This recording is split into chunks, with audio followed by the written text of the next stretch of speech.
Thank you, Guy, for your presentation on the non-existence of God. And now for the counter-argument. For the existence of God, I'd like to ask Shykh Asrar Rashid to present his evidence. You can sit down if you like. Okay, please. And do I use the mic? You can try it.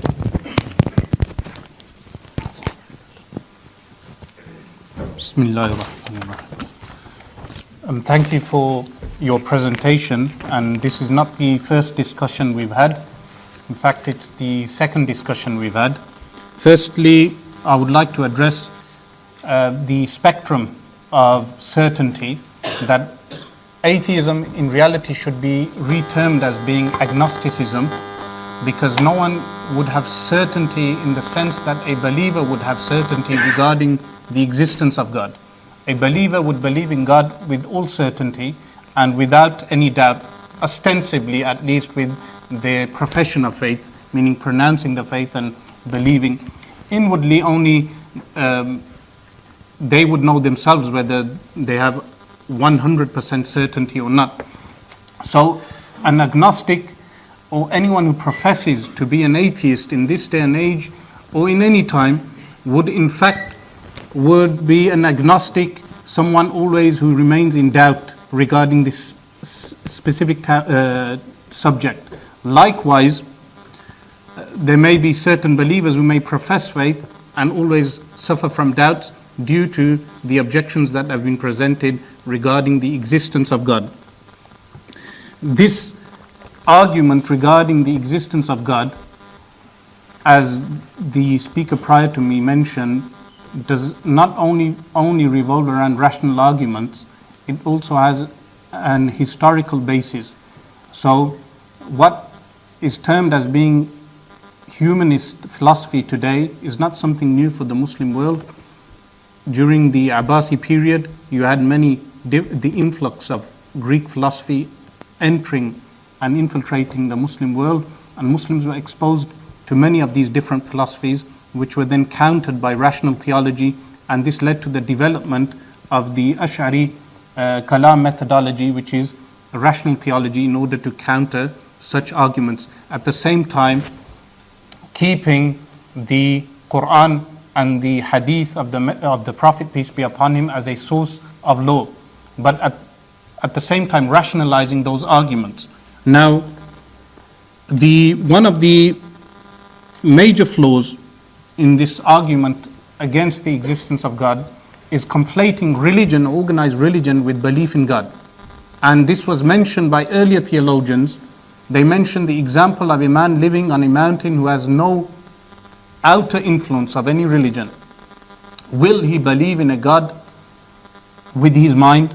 Meaning, looking around him, will he realize that there is a God? We may use the term God loosely, not specific to any type of God, even though, rationally speaking, with a rational argument, a person would believe in a first cause of the universe, that there is a first cause. Whether they term the first cause as being a God or anything else is a point of argument. But that first cause, they would rationalize that this first cause of the universe is in fact eternal, meaning an eternal cause, because if that cause was not eternal, then that would entail that the cause is contingent, like the very universe that we observe.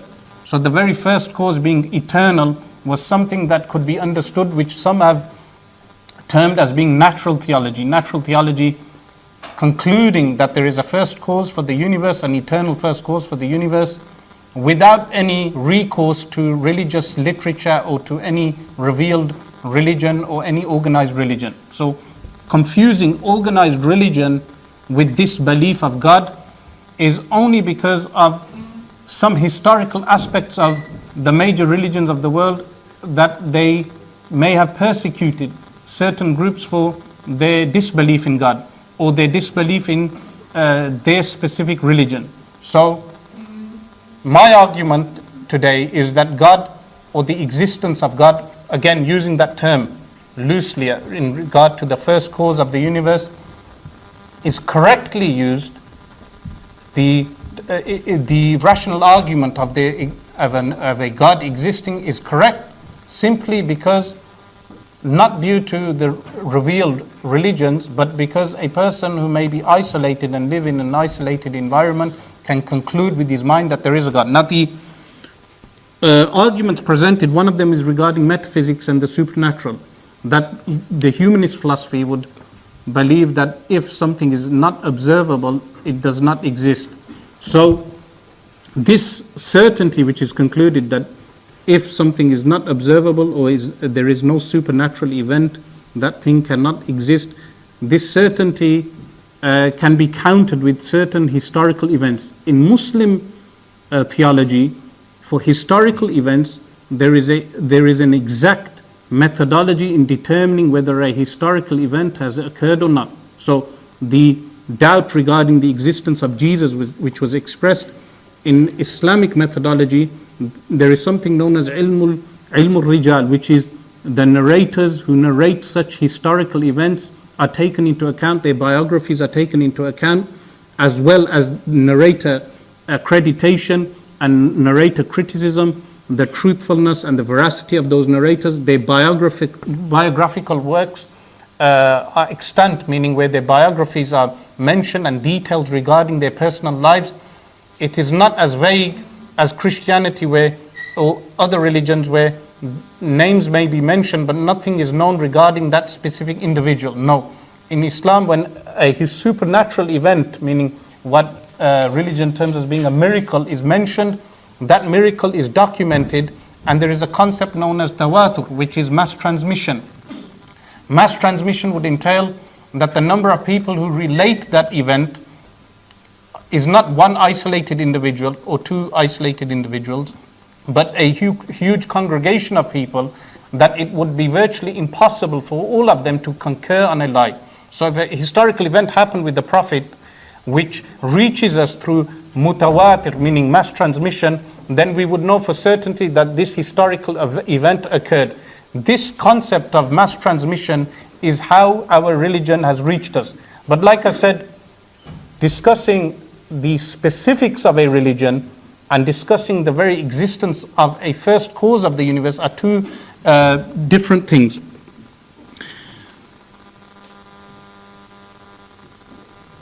With regard to the point made regarding the existence of non-observable things, I would ask, does love exist?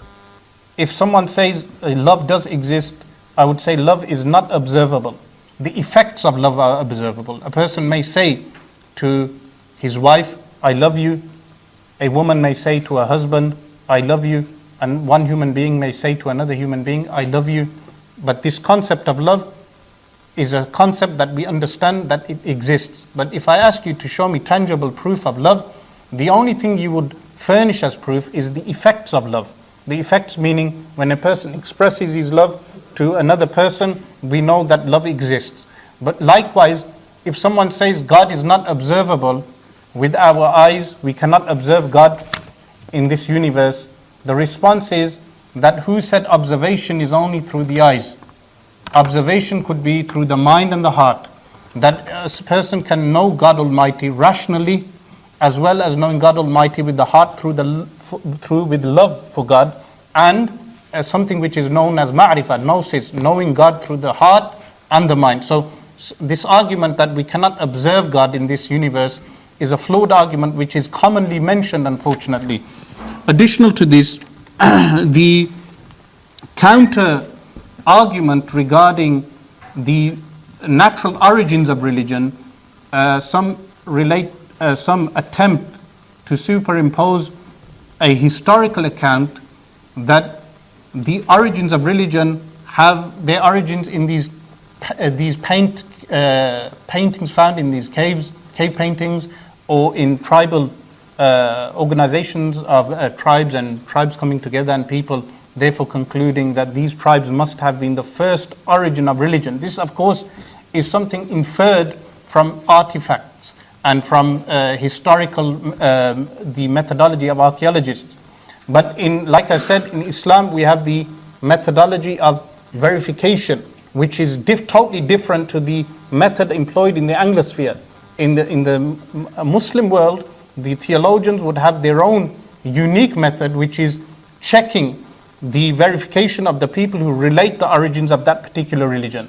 But while on this side we have inferment, and inferment does not lead to certainty regarding the origins of any religion.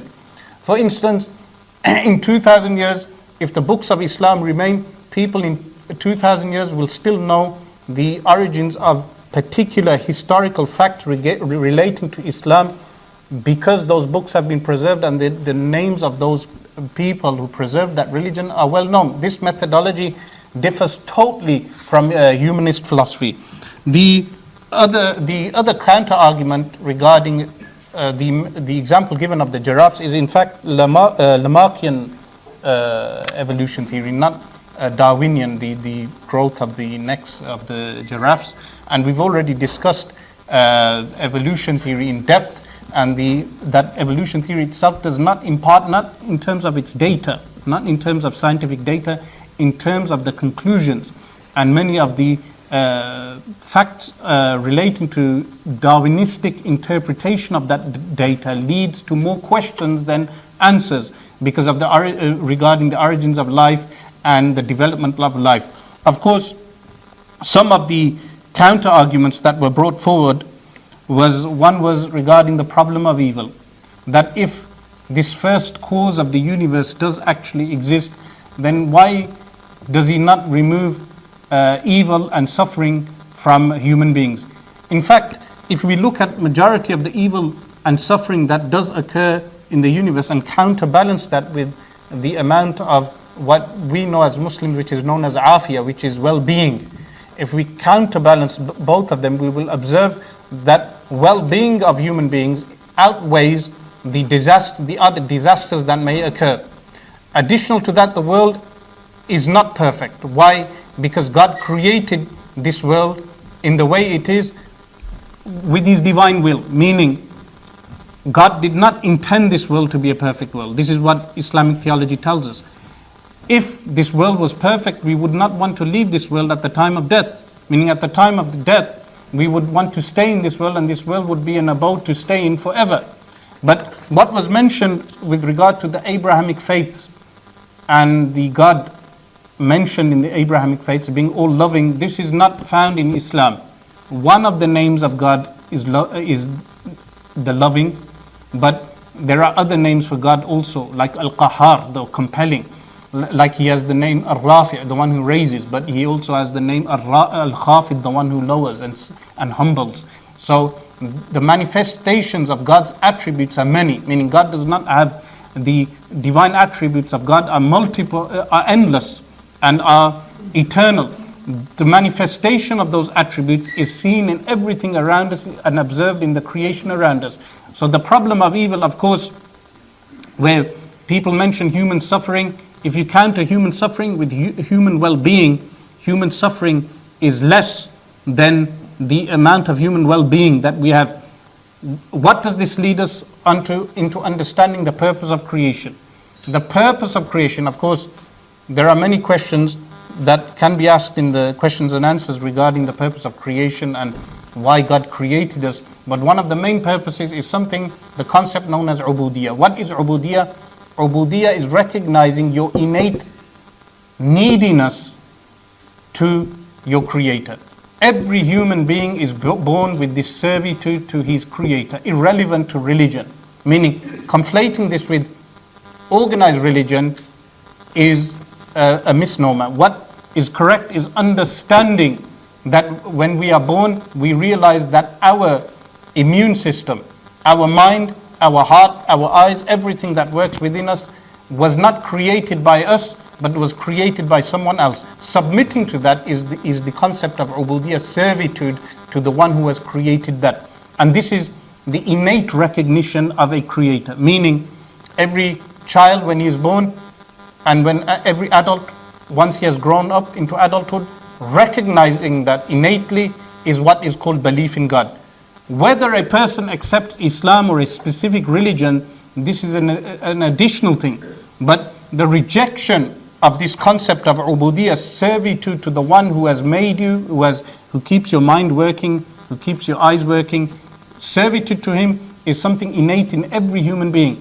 Some of them may deny this, but or say this is a produce of evolution, and over millions of years of evolution, this is because what neo-Darwinism does is interpret every phenomenon, human phenomenon, in the light of the Darwinian evolution, which is incorrect, meaning even psychology is interpreted in the light of Darwinian evolution. Likewise, the origins of religion is interpreted in the light of Darwinian evolution. But this concept of ubudiyah is something which is one of the purpose of why God Almighty created us. What was mentioned regarding the vestigial organs, initially in the early 1900s, when Darwinian evolution was fairly new. Now we have neo-evolution, but in that time it was more Darwinian.